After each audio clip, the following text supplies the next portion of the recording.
students, how are you all? I hope you all are good and happy. So today we are going to begin with the lesson number 1. That is the poem The Princess of Fairies. So let's begin with this poem. The happy king and queen invited all the fairies but forgot the fairy name. So the एक happy king और queen थे, उन्होंने सारी fairies को invite करा था but main फेरी को भूल गए थे. The main ferry made everyone sigh, scream and said the princess will prick her finger on a spindle and die. So मेन फेरी ने बोला, एवरीवन हर किसी से scream and said, चिल्लाई और बोली, the princess will prick her finger, princess अपनी फिंगर को prick कर लेगी on a spindle, एक स्पिंडल पे, और she will die.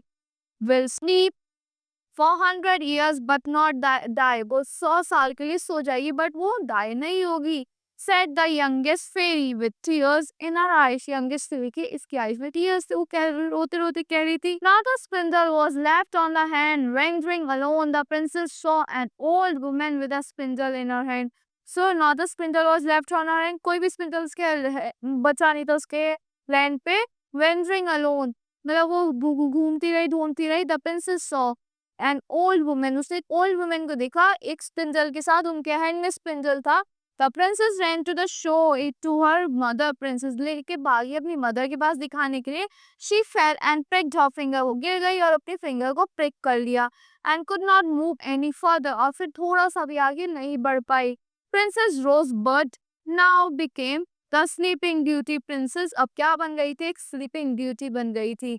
Her parents slept the palace. Her parents, उसके parents सोते रहे, slept the palace and slept the man on. Her parents slept, उसे मारा, मतलब slept the palace and slept the man on duty, और उसको भी मारा जो man duty पे था. After 100 years a prince came. 100 साल के बाद एक prince आया. He walked through the palace and called out different names. So walk through कर palace में घूमता रहा और different names बोलने लगा. No one answered, all were asleep. He saw the sleeping beauty. कोई नहीं, मतलब किसी ने कुछ आंसर नहीं कहा, सब सो रहे थे. उसने क्या देखा? एक स्लीपिंग ब्यूटी देखी. buried in the roses deep, वो roses के अंदर buried थी. With his touch the magic disappeared. The princess smiled. उसके टच से मैजिक गायब हो गया, मतलब मैजिक हो गया. प्रिंसेस ने स्माइल करी. and life all over reappeared. फिर से वो अपनी लाइफ में आ गई थी. The fairies came down to attend the wedding. fairies नीचे अपने वो लोग वो एक दूसरे को पसंद करने लगे थे. fairies नीचे आई थी, उनकी वेडिंग अटेंड करने. The prince and the princess were married.